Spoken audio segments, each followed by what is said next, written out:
아직도 그날의 일이 기억에 생생해요. 잃어버린 아들을 되찾은 순간 드러난 끔찍한 진실. 제 남편은 괴물이었습니다. 이 사연을 어디 털어놓을 곳이 없어 10년 넘게 가슴에 품고만 살았는데요. 이젠 저도 좀 편해지고 싶은 마음에 썰밤을 찾아오게 됐습니다. 비록 글솜씨 없는 40대 아줌마지만 잘 부탁드려요. 저는 어릴 때 부모님의 이혼으로 할머니 손에서 자랐어요. 그러다 고등학교 때 할머니가 돌아가셨고 그때부턴 쭉 고아나 다름없는 삶을 살았죠. 그런 제가 또래 친구들보다 빨리 결혼해서 가정을 꾸린 건 어찌 보면 당연한 일이었어요. 인생이란 긴 바다를 혼자 건너기엔 너무 무섭고 외로웠으니까요. 남편은 친구 소개로 만났는데요. 저보다 4살 연상의 대기업 회사원이었어요. 집안도 제법 잘 살아서 사실 외적인 조건만 놓고 보면 제가 한참 부족했죠. 당연히 시가에선 절 마음에 안 들어 했어요. 특히 시어머니는 결혼 전에 아예 따로 저를 찾아와선요. 온갖 모욕적인 말로 남편과 헤어지라고 종용하셨죠. 네가 우리 아들 조건 보고 달려든 거 모를 줄 아니? 대학도 못 나온 고졸에 공장이나 다니면서 어디 언감생심 우리 아들을 넘봐. 긴 말하지 않을 테니 헤어져라. 안 그럼 험한 꼴 보게 될 줄 알아. 어머님, 제가 마음에 안 드시는 건 아는데 내가 왜 네 어머님이야? 난 너같이 근본도 모르는 기집애 우리 아들 짝으로 인정한 적 없다. 근본도 모른다뇨? 너니 애미 애비랑 아예 연 끊고 산다며? 어릴 때 이후로 얼굴 한번 본 적 없고 어디서 어떻게 살고 있는지도 모른다며? 뭐 그 나물에 그 밥이라고 어찌 살고 있을진 뻔하다만 어쨌든 난 너처럼 어디서 굴러먹다 온지도 모르는 여자 우리 집 식구로 못 받아준다. 저도 자존심이 있는데 그런 모욕까지 받아가면서 남편을 계속 만나고 싶지는 않았어요. 하지만 헤어지자고 하자마자 뱃속에 애가 들어섰다는 걸 알게 됐고요. 이 사실을 안 남편이 자기 새끼 절대 못 지운다고 결혼하자고 해서 결국 고개를 끄덕일 수밖에 없었네요. 남편이 저 아니면 죽겠다고 난리를 치는 통에 결국 시부모님도 저를 허락해 주셨고요. 우여곡절 끝에 저는 남편과 정식으로 식을 올리고 부부가 됐죠. 어느 정도 각오는 했지만 시어머니의 시집살이는 혹독했어요. 시어머니는 결혼을 허락하는 조건으로 합가를 요구하셨는데요. 거의 맨몸으로 시집 오는 주제에 거부할 수 있을 리 없었어요. 아직도 어제 일처럼 모든 게 선명하게 기억나요. 신혼여행을 마치고 시가로 가서 인사를 올리자마자 시어머니는 제게 앞치마를 내미셨죠. 제 선물이라면서요. 백화점에서 내가 직접 골라온 건데 마음에 드니? 밝은 색은 때탈 것 같아서 어두운 색으로 2개 골랐다. 아, 네. 너무 마음에 들어요, 어머님. 그래? 그럼 한번 걸쳐보렴. 그 김에 주방 가서 차랑 과일 좀 내오고. 네? 아, 네. 그렇게 저는 채 짐을 풀지도 못하고 주방으로 들어갔고요. 그날 이후로 그곳은 제가 부부 침실보다 더 많은 시간을 보내는 곳이 됐어요. 새벽같이 일어나 주방에서 식구들이 먹을 삼시세끼 밥상을 차리고 치웠고요. 달마다 있는 제사와 친척 어르신들 방문으로 늘 허리가 휘어져라 일만 했죠. 그래도 몸이 힘든 건 견딜만 했어요. 무엇보다 스트레스였던 건 제가 하는 일마다 트집을 잡는 시어머니였습니다. 시어머니는 제가 들어온 이후로 집안일에선 아예 손을 떼다시피 했어요. 아무리 일이 많아도 옆에서 팔짱 끼고 잔소리만 할 뿐 손 하나 까딱 안 하셨죠. 그날도 그랬어요. 시아버지가 갑자기 꽃게찜이 먹고 싶다고 해서 부랴부랴 장을 봐서 저녁을 차리고 있었는데요. 아무래도 음식 자체가 손이 많이 가다 보니 평소보다 더 시간이 오래 걸렸어요. 또 그때가 한창 입덧할 때라 비린내 때문에 속이 미식거리니 진도가 더 안 나가더라고요. 그러자 거실에서 잡지를 읽고 있던 시어머니가 제게 다가와 그러더군요. 예, 언제까지 기다려야 하니? 너희 시부모랑 남편 다 굶어 죽일 셈이야? 죄송해요, 어머님. 꽃게랑 해물 손질이 생각보다 품이 들어서 거의 다 됐으니 좀만 기다려주세요.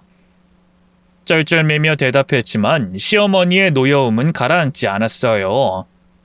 아니, 손이 왜 이렇게 느려? 이래서 근본 없는 애는 집에 함부로 들이는 게 아닌데 지 엄마한테 제대로 살림도 못 배웠으니 이 모양이 이 꼴이지. 하여간 가정교육이 이래서 중요하다니까. 가정교육 운운하는 시어머니 때문에 저도 모르게 울컥하더라고요.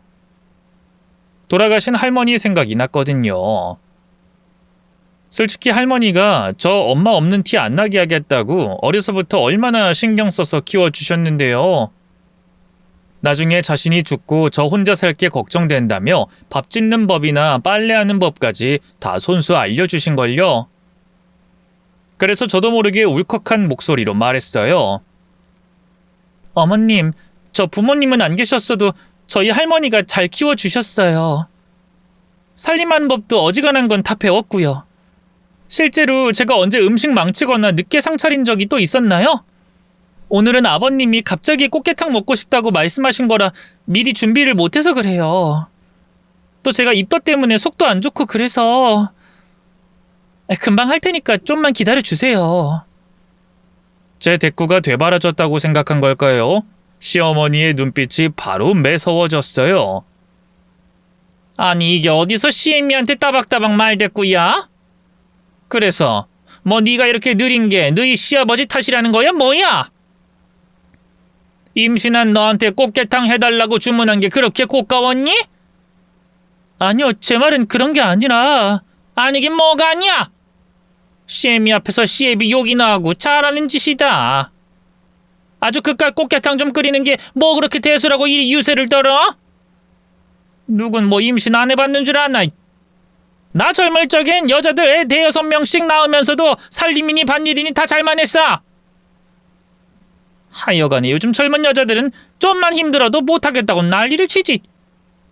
네가 이러면 어디 밥이 목구멍으로 넘어가겠니? 불편해서? 우린 나가서 먹을 테니까 그 꽃게탕은 너 혼자 먹든지 말든지 알아서 해. 시어머니는 주방 밖으로 나가 시아버지와 남편에게 바로 제가 대든 사실을 일러바쳤어요. 자기가 막말한 건 쏙 빼고 제 잘못은 과장해서 말이죠. 결국 화가 난 시아버지는 그대로 시어머니와 같이 외식하겠다면서 나가버렸고요. 눈치를 보며 안절부절하던 남편도 당신 왜 그랬어? 우리 엄마 성격 알면서 하고 한 소리 던지고는 사라져버렸네요. 그 큰 집에 홀로 남아 꽃게탕을 마저 끓이는데 어찌나 서럽던지. 밥상을 차려놓고 방에 들어가 베갯잎이 다 젖도록 펑펑 울었던 것 같아요.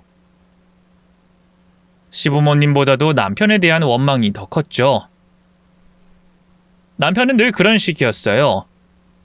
반대하는 결혼을 꾸역꾸역 밀고 가던 뚝심은 어디 가고 자기 부모님한테 꼼짝을 못했죠. 효자라서 그런 건 아니었어요. 시아버지가 갖고 있는 땅과 건물이 탐나서 그런 거였죠. 돈에 대한 욕심이 아주 그득그득한 인간이었거든요. 그래도 저한텐 하나뿐인 남편이었으니 어떻게든 의지하고 살아보려 했어요. 이미 뱃속에 생긴 애를 지울 수도 없는 노릇이었으니까요. 그래도 아이가 태어나면 조금쯤은 처자식에 대한 책임감이 생길 거라 믿었죠. 다행히 뱃속의 아이는 힘든 환경 속에서도 무럭무럭 자라줬고요. 이듬해 건강하게 태어나줬어요. 시부모님이 그토록 바라던 아들이었죠. 저는 내심 아들을 낳았으니 시부모님의 시집살이가 조금은 덜해지지 않을까 기대했는데요. 어림도 없는 소리였어요. 시부모님은 저희 아들을 예뻐해줬지만 그뿐이었어요. 육아에 대한 어떤 도움도 주지 않은 건 물론이고요. 오히려 이제 임산부가 아니라는 이유로 더 많은 양의 일을 시켰네요. 시아버지의 골프채나 구두를 반짝반짝하게 닦아놓는 건 기본이고요. 시어머니의 값비싼 옷이나 가방을 관리하고 세탁소에 맡기는 것도 제 몫이었어요. 기존에 하던 살림에 육아, 그리고 그런 잡다한 일까지 더해지니 정말 죽겠더라고요. 과장 하나도 안 보태고 깨 있을 땐 단 1분도 못 쉬었던 것 같아요. 아직 젖도 못된 아들을 등에 업고 이리 뛰고 저리 뛰고 했죠. 화장실 갈 시간도 내질 못해 방광염에 걸릴 정도였으니 말 다 한 거잖아요. 근데 인간은 적응의 동물이라고 하잖아요. 바보 같다 욕하실 수도 있겠지만 나중엔 그런 제 삶이 익숙해지더라고요. 지금 생각해보면 요즘 젊은 친구들 말로 가스라이팅이라고 하나요? 가해자가 피해자를 정신적으로 세뇌시키는 거예요.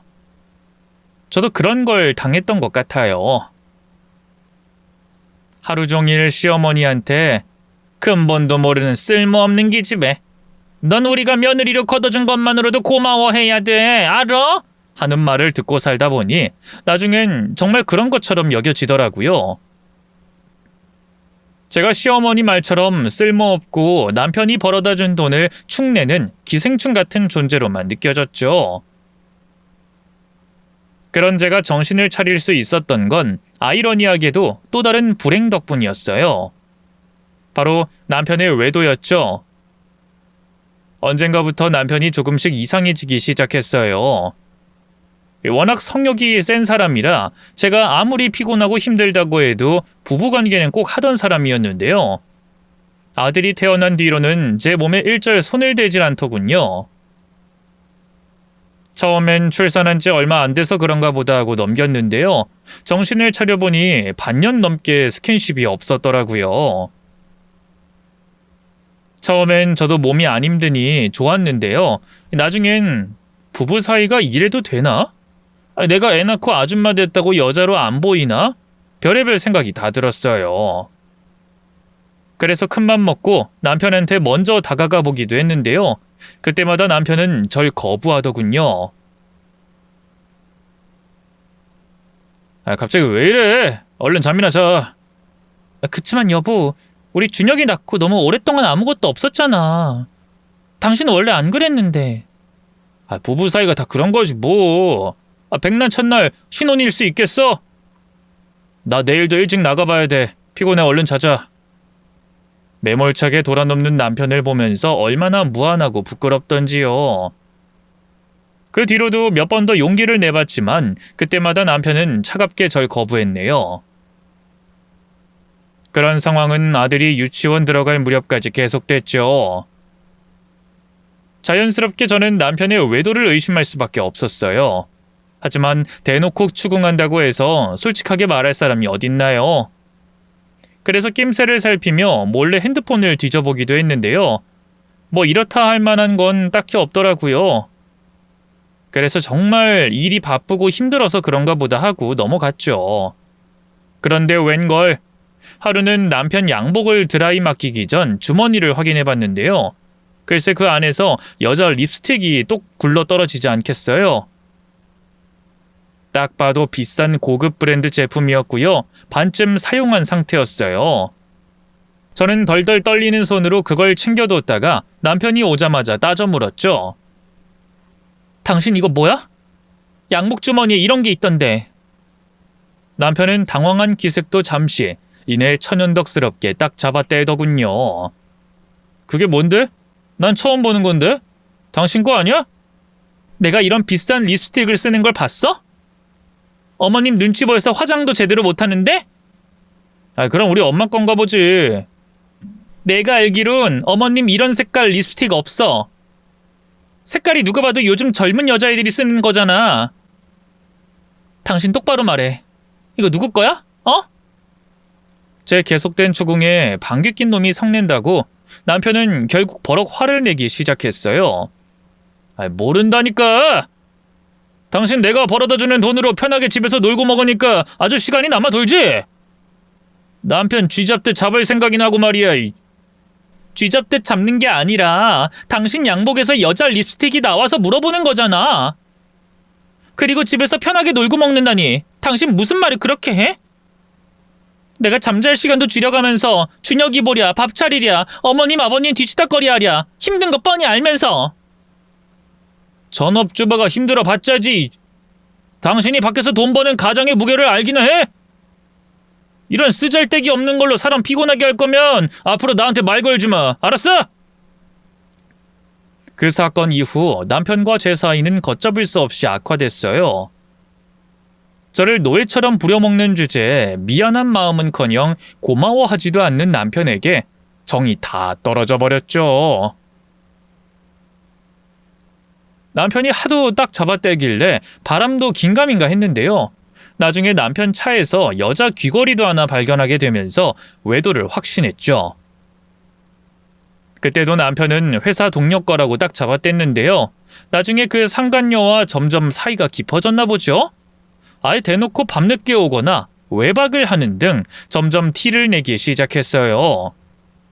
마치 이혼을 원하는 사람처럼 말이죠. 그리고 그 상간녀도 저와 남편의 이혼을 간절하게 바라고 있었나 봐요. 어느 날 모르는 번호로 연락이 와 받아보니 글쎄 남편의 상간녀더군요. 당당하게 자기 정체를 밝히면서 한번 만나자고 하대요. 기가 막혔지만 무슨 얘기를 하려고 이러나 싶어서 만났어요. 남편이 바람난 여자의 얼굴이 궁금하기도 했고요. 그러진 말았어야 했는데. 시내에 있는 카페에서 만난 상간녀는 눈이 부셨어요. 탄력 있는 피부에 곱게 화장한 얼굴, 예쁘고 세련된 헤어스타일과 원피스까지. 추레한 아줌마가 된 저와는 아예 사는 세계가 다른 사람인 것 같았죠. 남편이 왜 바람 피면서부터 절 거부하기 시작했는지 너무 잘 알겠더라고요. 그런 제 비참한 마음을 읽은 걸까요? 상간녀는 가소롭다는 듯이 웃으며 말했어요. 그래서 이혼은 대체 언제쯤 할 생각인데요? 그게 무슨 말이에요? 우리 오빠가 보기와 달리 좀 물렁해서요. 그쪽한테 미안해가지고 이혼하자는 얘기를 못 꺼내겠다네요. 아, 그렇다고 착각하진 마요. 그쪽이 좋아서 그런 게 아니고 불쌍하대요. 내가 불쌍하다고요? 네. 연락하는 가족 하나 없는 고아에 평생 우리 오빠가 벌어다 준 돈으로 먹고 살기만 했다면서요? 학력이며 능력이며 뭐 내세울 것도 하나 없는 아줌마라고. 자기랑 헤어지면 나쁜 생각할까봐 겁이 난다더라고요. 솔직히 다 핑계 아닌가. 아직 마음이 남아있어서 그런 게 아닌가 불안했는데 그쪽 보니까 불안해할 필요 없을 것 같네요. 실제로 만나보니까 왜 오빠가 그런 말을 했는지 알겠어요. 상간녀는 우아하게 혀를 놀려 저를 난도질했어요. 저는 이렇다 할 대답도 못하고 입술만 깨물 수밖에 없었죠. 그런 저를 보던 상간녀가 다시 입을 열었어요. 이제 그만 우리 오빠 놔줘요. 빈 껍데기만 붙들고 있는다고 행복하겠어요? 위자료는 내가 오빠한테 얘기해서 넉넉하게 챙겨줄게요. 네가 뭔데 그따위 소리를 짓거려? 더러운 상간녀 주제에 어디서 뻔뻔하게. 제 말에 상간녀가 피식 비웃음을 흘렸어요. 상간녀? 내가 왜 상간녀예요? 아직 모르나 본데 나 오빠 부모님도 만났어요.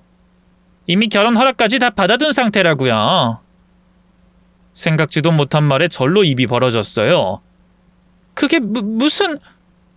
그럼 어머님 아버님도 네 존재를 알고 있단 말이야? 네. 처음엔 안 만나겠다고 노발대발 하시더니만 막상 만나고 나선 저를 너무 마음에 들어 하던데요? 당신이랑 금방 이혼시킬 테니까 조금만 기다려달래요. 뭐 어머님 아버님 입장에서도 그쪽보단 친정도 탄탄하고 직업도 있는 제가 더 며느리감으로 낫다 판단한 거겠죠. 그 순간 제 안에서 잠들어 있던 무언가가 확 깨어났어요. 더는 이렇게 멍청하고 비참하게 살 수 없다는 생각이 들었죠. 전 그 자리에서 벌떡 일어났어요. 그리고 테이블 위에 있던 커피를 상간녀 머리에 쏟아부었죠. 지금 이게 뭐 하는 짓이야? 당신 미쳤어? 그래, 미쳤다. 아무렴 너 때문에 가정 파탄 나고 남편 빼앗겼는데 제정신일까? 너 교사라고 했지? 두고 봐. 내가 학교 찾아가서 네가 한 짓 다 소문내줄 테니까. 명예훼손으로 콩밥 먹는 한이 있어도 너 가만 안 둘 거야. 그동안 저도 가만히만 있던 건 아니었어요. 나름 남편 뒤를 열심히 캐서 그 상간녀가 중학교 교사라는 것도 알고 있었죠. 설마 제가 그렇게 나올 줄은 몰랐던 걸까요? 겁에 질린 상간녀는 아무 말도 하지 못했고요. 저는 유유히 그 자리를 빠져나왔어요. 그리고 바로 집으로 달려가 시어머니를 찾았죠. 시어머니는 그 사이 상간녀에게 전화를 받기라도 한 걸까요? 제법 침착하게 저를 맞이하더군요. 아예 제 앞에서 대놓고 남편을 옹호하더라고요. 남자가 밖으로 돌게 되는 이유가 뭐겠니? 다 처가 내조를 잘 못해서 그런 거지. 지 남편 지가 간수 못해놓고 질질 짜는 옆편 애들 보면 아주 기가 막혀. 안 그러니? 그게 무슨 말씀이세요, 어머님? 그 이가 바람난 게 제 탓이라는 거예요? 그쯤엔 저도 될 대로 되라는 심정이어서요. 시어머니한테도 거침없이 대들었어요. 역시나 제가 바로 쏘아붙이자 시어머니는 혀를 쯧쯧 차더군요. 어쩌다 이런 되바라진 기집애가 우리 집 며느리로 들어오게 됐는지. 우리 아들이 이제라도 정신을 차려서 다행이다. 지금 만나는 애 얘기 들어보니까 학교 선생이란다. 대학도 명문대 나왔고. 너같이 못 배워먹은 시골뜨기랑은 차원이 다르다 이 말이야. 알아? 그럼요. 저랑 차원이 당연히 다르겠죠. 전 남의 남자 탐하는 상간녀는 절대 될 생각이 없거든요. 어디 그 상간녀 며느리로 들여서 잘 살아보세요. 남의 가정 파탄낸 여자가 자기 가정이라고 잘 지키겠어요? 또 다른 놈이랑 바람이나 안 나면 다행이지. 뭐야? 너 지금 말 다 했어? 아니요, 다 못했는데요. 저 결심했어요. 그 인간이랑 이혼할 거예요. 그럼 더는 어머님, 아니 그쪽 며느리도 아니잖아요. 그러니까 저한테 함부로 굴지 마세요. 이게 진짜... 제 되바라진 대꾸에 시어머니는 약이 바짝 올라 어쩔 줄 몰라 했네요. 그런 시어머니를 내버려 두고 저는 바로 안방으로 들어가 짐을 쌌고요. 그 길로 아들을 데리고 집을 나왔죠. 남편에겐 전화로 이혼을 통보했어요. 제가 이혼 얘기를 꺼내기만을 기다리고 있던 사람처럼 남편도 냉큼 그러자고 하더군요. 의지할 친정은커녕 친인척도 없어 결국 친구네 집에서 신세를 져야 했는데요. 친구에게 미안하긴 했지만 시가와 남편에게서 벗어났다는 것만으로도 속은 시원했어요. 왜 진작 이혼 결심을 못했을까 후회될 정도였죠. 이혼 과정은 나름 순탄했어요. 사실 남편이 유책 배우자였기 때문에 마음만 먹는다면 그 상간녀까지 고소해서 위자료를 두둑하게 뜯어낼 수 있었어요. 실제로 그 상간녀는 단단히 혼주를 내줬고 말이죠. 본처한테 당당하게 찾아와 이혼을 요구한 게 너무 괘씸하잖아요. 그래서 예고했던 대로 상간녀 다니는 학교에 알렸어요. 혹시 학교에만 알리면 쉬쉬하고 덮을까봐 그 지역 맘카페에도 글을 올렸죠. 역시나 애 키우는 유부녀들은 다 한마음 한뜻이더군요. 순식간에 그 상간녀를 해고해야 한다는 의견이 모아졌고요. 사립학교라 그런지 그 상간녀는 바로 해고됐어요. 원래는 남편도 그냥 둘 생각이 없었어요. 똑같이 직장에 알려 잘리게 만들 작정이었죠. 근데 이 상간녀가 저를 명예훼손으로 고소하는 바람에 일에 차질이 생겼어요. 남편은 고소를 취하해주는 조건으로 협의 이혼을 요구했어요. 대신 위자료는 두둑하게 챙겨주겠다고 하더군요. 재산 분할도 원하는 대로 해준다고 했고요.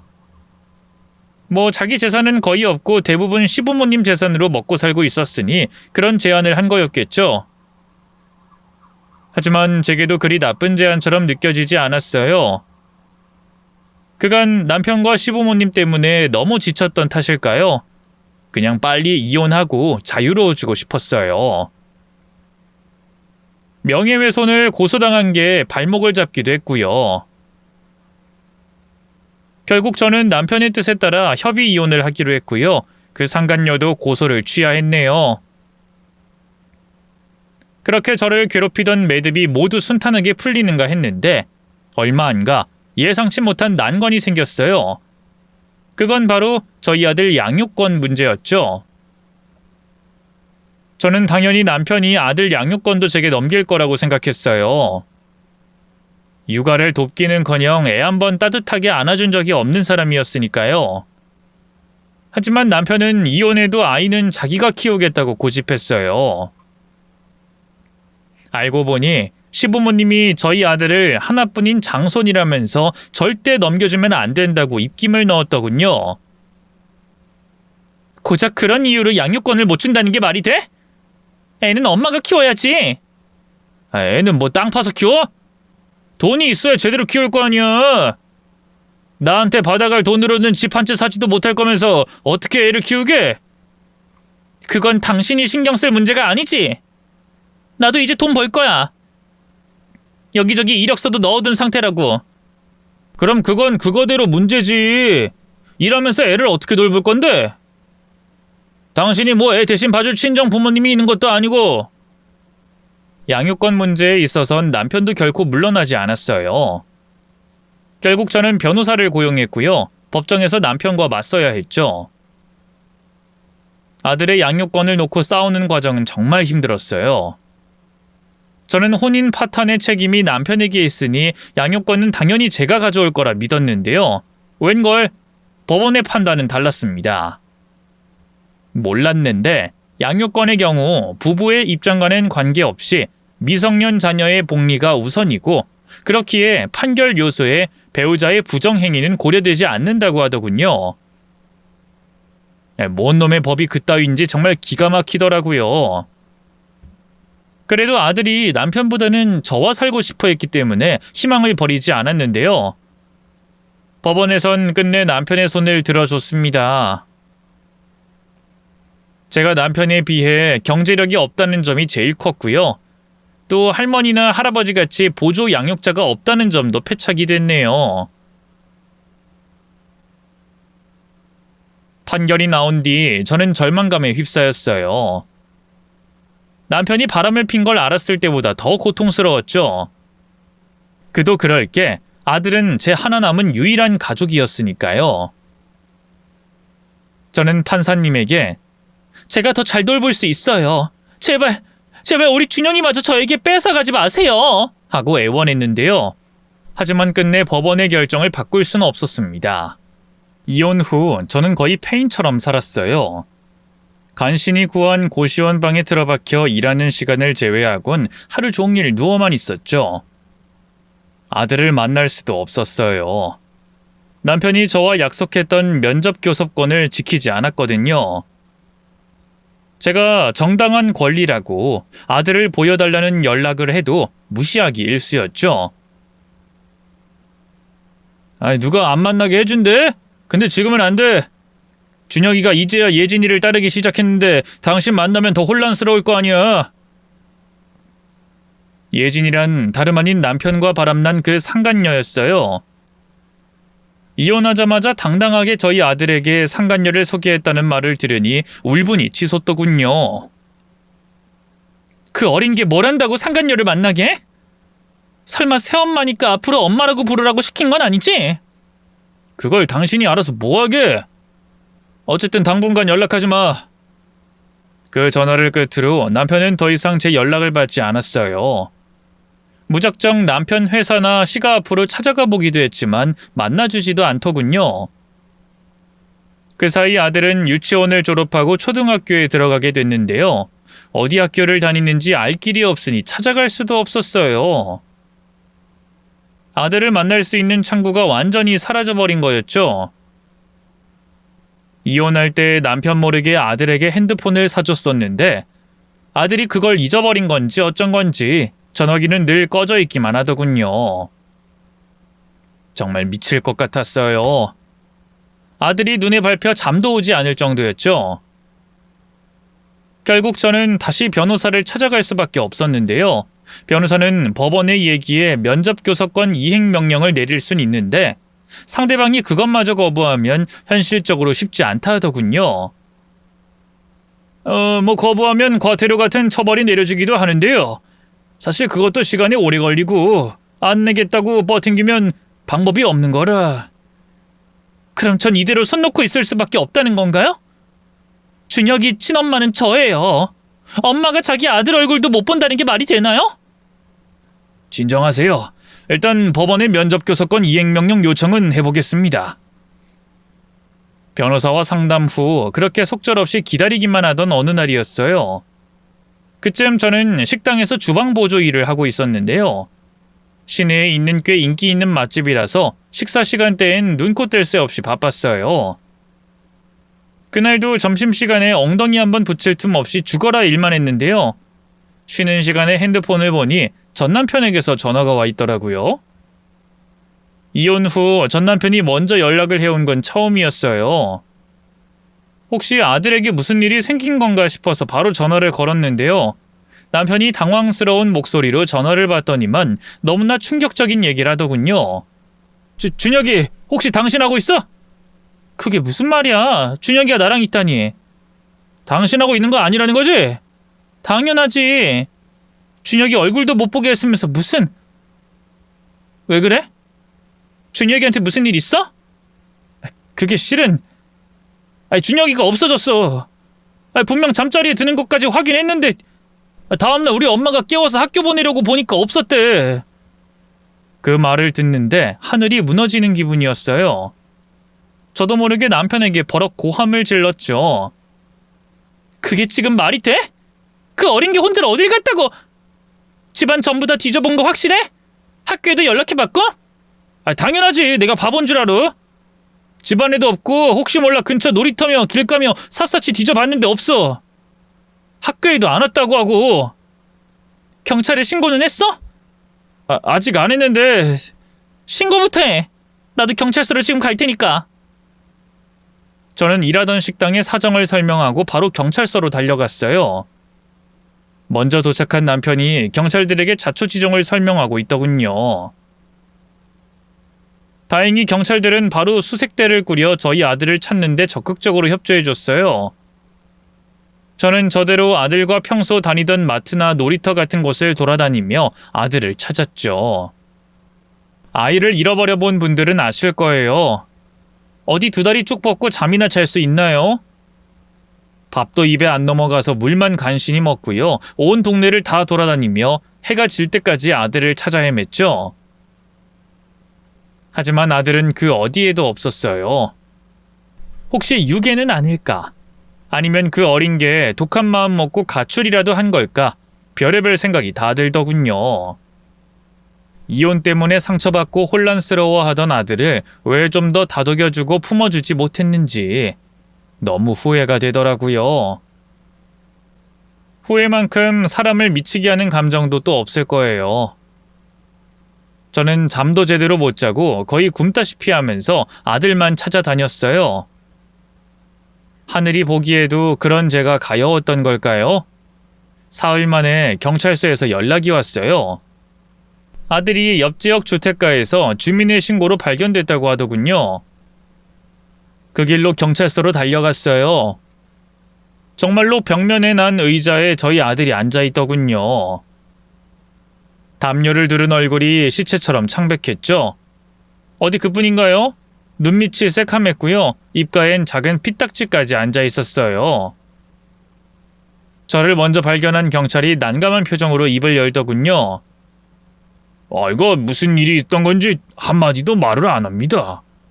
뭔가 큰 충격을 받은 것 같기도 한데. 잠시만요. 제가 좀 볼게요. 저는 경찰을 뒤로하고 아들에게 다가갔어요. 저를 본 아들의 두 눈이 커다래진 것도 잠시, 이내 그 눈에서 후두둑 눈물이 떨어지더군요. 그 모습에 가슴이 찢어질 것처럼 아프기 시작했어요.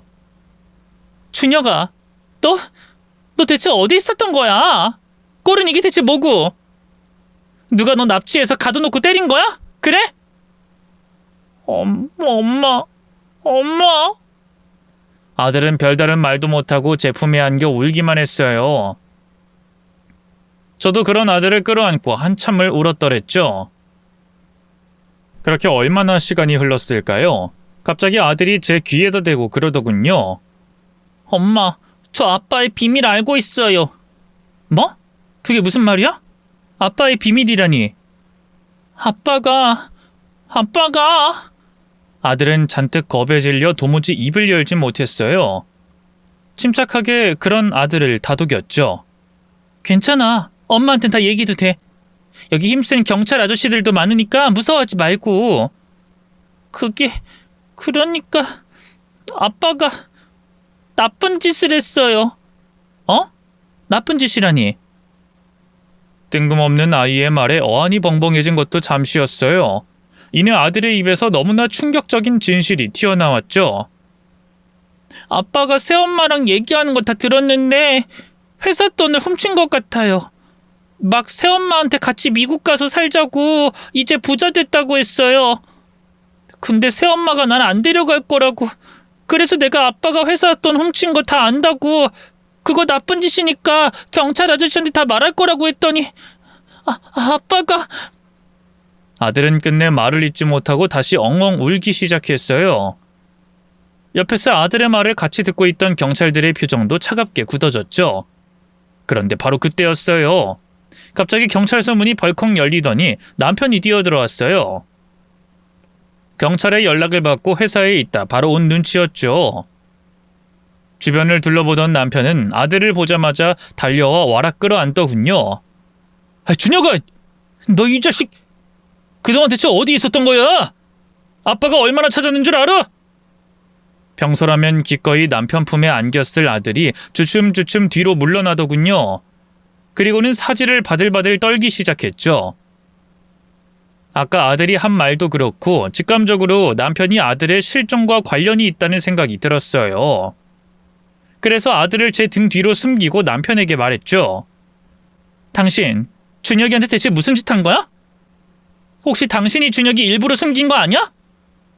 그러자 남편은 움찔하던 것도 잠시 이내 뻔뻔한 표정으로 언성을 높이더군요. 그게 무슨 개소리야? 헛소리 그만하고 애 일이네. 준혁이 보호자이자 양육자는 당신이 아니라 나야.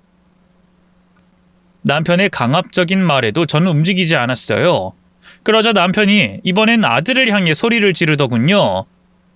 강준혁, 너 얼른 아빠한테 안 와? 혼날래? 그러자 아들이 겁에 질린 표정으로 더욱더 제 품에 파고들었어요. 저는 아들을 감싸 안고 조심스럽게 물어봤죠. 준혁아, 계속 얘기해봐. 그래서 아빠가 준혁이를 어떻게 했는데? 응? 그러니까... 다 솔직하게 말해도 괜찮아. 여긴 엄마도 있고 여긴 경찰 아저씨들도 많잖아. 제 말에 아들은 용기가 난 걸까요? 마침내 자그마한 목소리로 더듬더듬 입을 열기 시작했어요. 나 자고 있는데 아빠가 막 깨웠어요.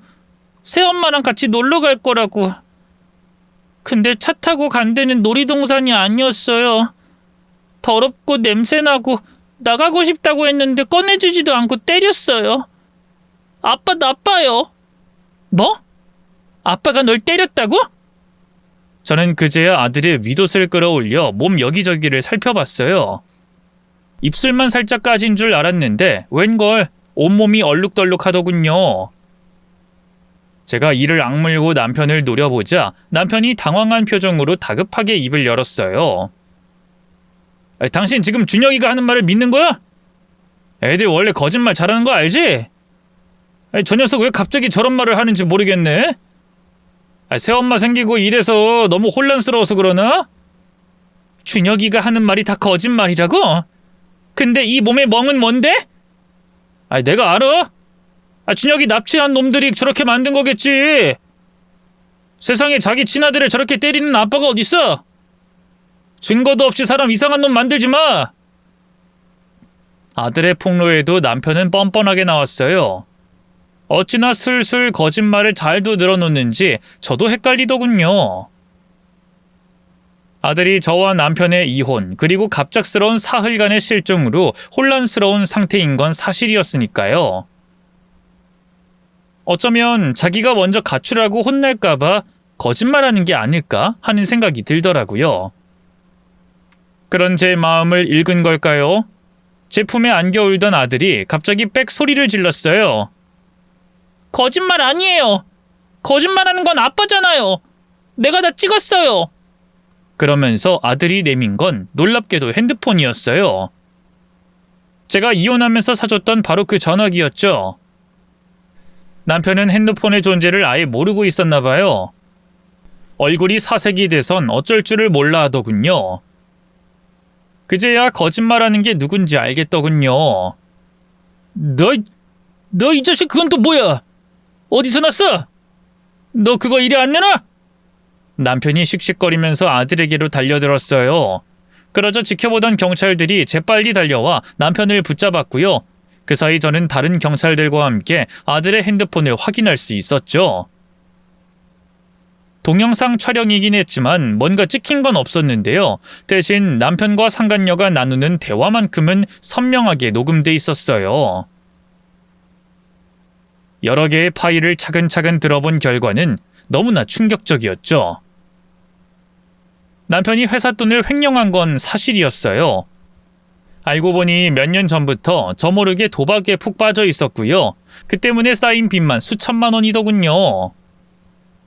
시부모님도 이 사실을 알고 있었던 눈치였어요.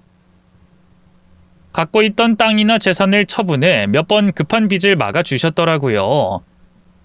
하지만 그것도 한두 번이지 나중엔 시아버지도 화가 나서 더는 못 도와주겠다고 했고요. 남편은 결국 회사 돈을 빼돌려 빚을 막았어요. 뒤늦게 정신이 든 남편은 상간녀와 함께 해외로 도망칠 계획을 세웠어요.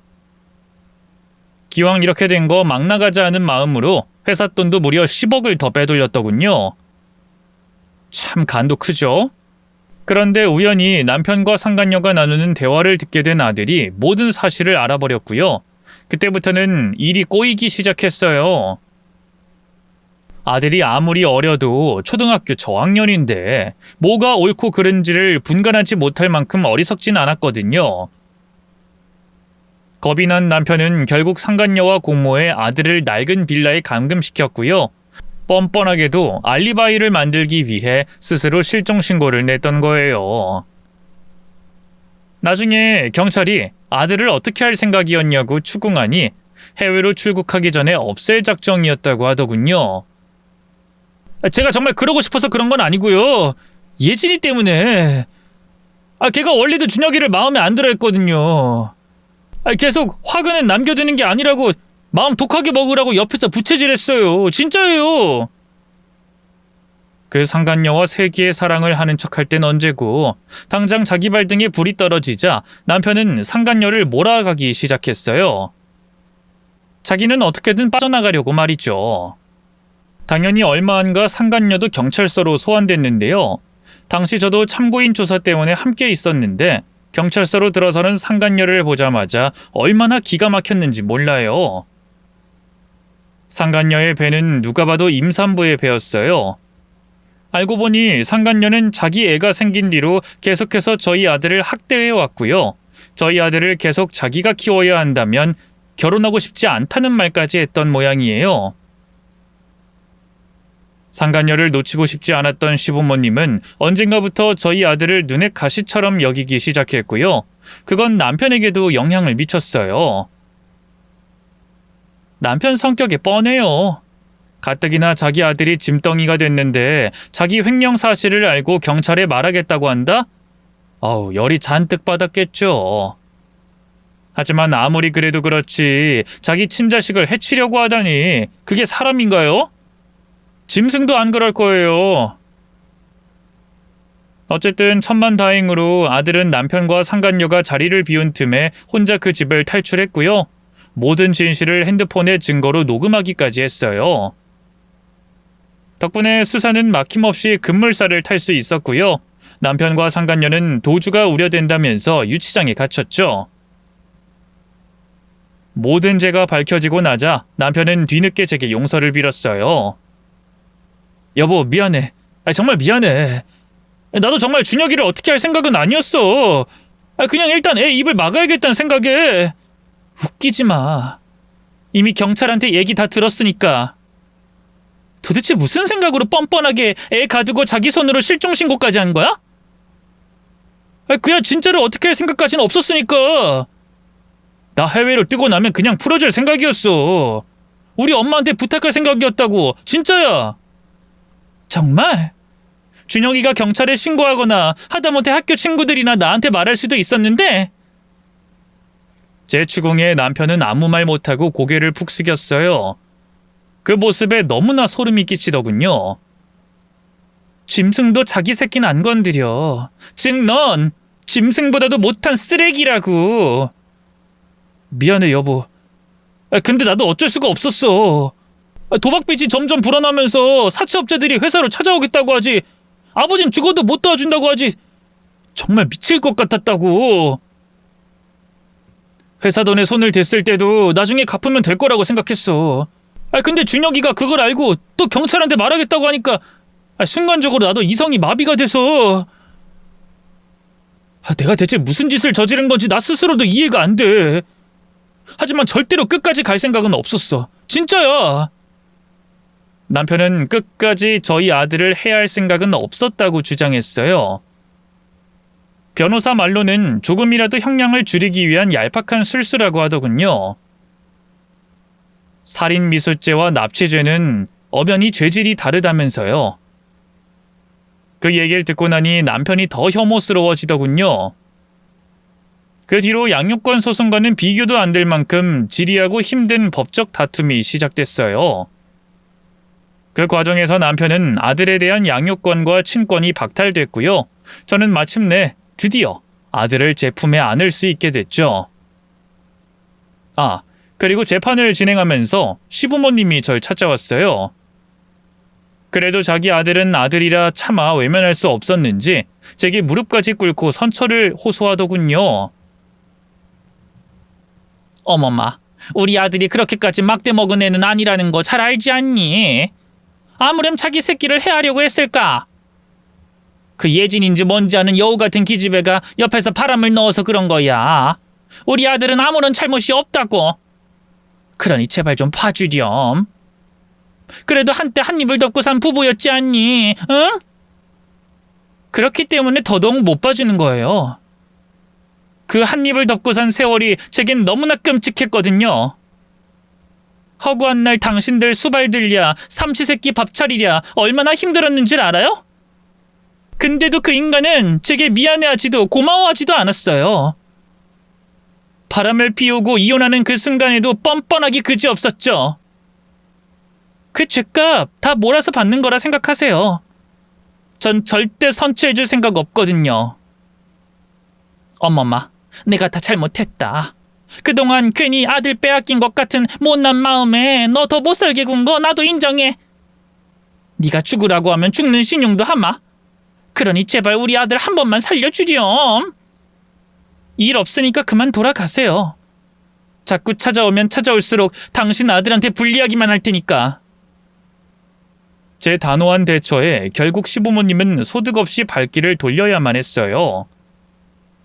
그 인간들의 축 늘어진 어깨를 보고 있자니 조금은 통쾌한 마음이 들더군요. 재판 결과 남편과 상간녀는 살인미수, 아동학대, 횡령 등의 혐의로 결국 실형을 살게 됐어요. 저지른 죄가 죄인 만큼 꽤나 긴 형량이 선고됐고 교도소로 이송됐죠. 하지만 무기징역까진 나오진 않아서 지금은 둘 다 출소한 상태인데요. 한때는 남편과 상간녀가 앙심을 품고 복수하지는 않을까 두렵기도 했어요. 하지만 둘 다 양심은 있는지 아니면 자기들 먹고 살기 바빠 그런 건지 저희 모자는 신경도 쓰지 않더군요. 그 몇 년 전에 남편에게서 한번 연락이 오긴 했었어요. 출소하고 얼마 안 됐을 때였는데요. 미안하다고 제발 자기를 용서해달라고 빌더군요.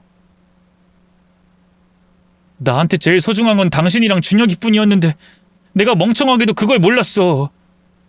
제발 나에게 다시 한 번만 기회를 주면 안 될까? 남편의 그 애원을 들으며 얼마나 기가 막혔는지 몰라요.